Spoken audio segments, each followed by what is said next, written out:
আসসালামু আলাইকুম। কেমন আছেন সবাই? আশা করি সবাই অনেক ভালো আছেন। আমিও অনেক ভালো আছি। আমের সিজন যেহেতু চলে এসেছে, তাই ভাবলাম আম দিয়ে একটা রেসিপি করা যাক। টিকটক আর ইউটিউবে একটা ভাইরাল রেসিপি দেখে আমিও ট্রাই করে নিলাম। তো দেখতেই পাচ্ছেন আমি এখানে প্রথমে সাবুদানাটা 5 মিনিটের জন্য ভিজিয়ে নিলাম। তারপর চুলার জালটা ধরিয়ে একটি পাত্রের মধ্যে সাবুদানা দিয়ে আমি এটাকে ভালো করে কুক করে নিব। আর সাবুদানা যদি ভালো মতো কুক না হয় তাহলে কিন্তু এটা খেতে কিন্তু ভালো লাগবে না। তো এই তো আপনারা দেখতেই পাচ্ছেন আমি চুলায় সাবুদানা বসিয়ে দিয়েছি। তো আমি এটা ভালো করে কুক করে নিচ্ছি যাতে এটা কোনো প্রকারে শক্ত না থাকে। তো এই তো আপনারা দেখতেই পাচ্ছেন আমি খুব সুন্দরভাবে এটা কুক করে নিয়েছি, এটা প্রায় হয়ে এসেছে। তো আমি এটা এখন নামিয়ে নিব।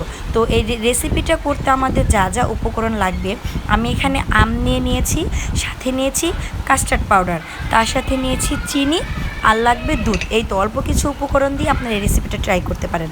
তারপর আমি আরেকটা পাত্রে চুলায় জাল ধরে দিয়েছি। আমি এখানে দুধ দিব। তো আমি যেহেতু অল্প পরিমাণে বানাচ্ছি, তো আমি এখানে অল্পই দুধ নিয়েছি।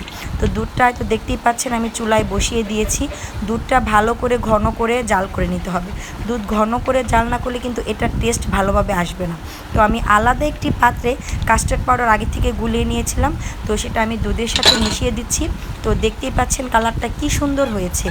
তো এখানে আমি যে পর্যন্ত ঘন হয়ে না আসে সে পর্যন্ত আমি নাড়তে থাকবো।